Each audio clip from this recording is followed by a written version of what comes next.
বৈষম্য বিরোধী ছাত্র আন্দোলনে শিক্ষার্থীদের সঙ্গে সংহতি জানিয়ে সবেজের অনেক শিল্পী প্রতিবাদ জানান, এমনকি রাজপথেও নেমে আসেন।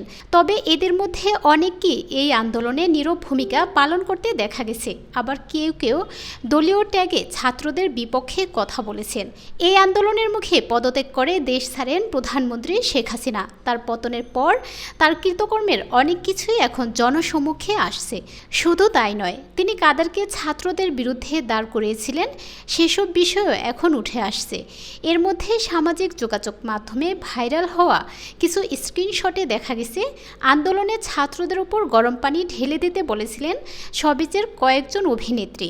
সাবেক তথ্য প্রতিমন্ত্রী এ আরাফাত ও সংসদ সদস্য ফেরদৌসের নেতৃত্বে আলো আসবি নামক একটি হোয়াটসঅ্যাপ গ্রুপের কিছু স্ক্রিনশট মঙ্গলবার সকালে সোশ্যাল মিডিয়ায় ভাইরাল হয়। সেখানে দেখা যায় অভিনেত্রী অরুণা বিশ্বাস, সুহানা সাব্বাকে, যাদের অবস্থান ছিল ছাত্রদের আন্দোলনের বিপক্ষে, তারা মত দেন যেভাবেই হোক আন্দোলন থামাতে হবে।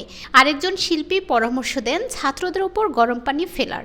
সেই গ্রুপে সাবেক তথ্য প্রতিমন্ত্রী এ আরাফাত ও সংসদ সদস্য ফেরদৌস সহ ছিলেন অভিনেত্রী শামীমা তুষ্টি, নায়ক রিয়াজ, সাজু খাদেম সহ অনেকেই ছিলেন।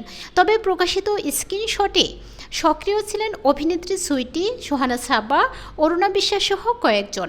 বিষয়টি ইতিমধ্যে সামাজিক মাধ্যমে ঝড় উঠেছে। এই গ্রুপে নির্মাতা মুস্তফা সরোয়ার ফারুকীকে নিয়েও কথা হয়, ফলে ফারুকী বিষয়টি স্বাভাবিকভাবে নেননি।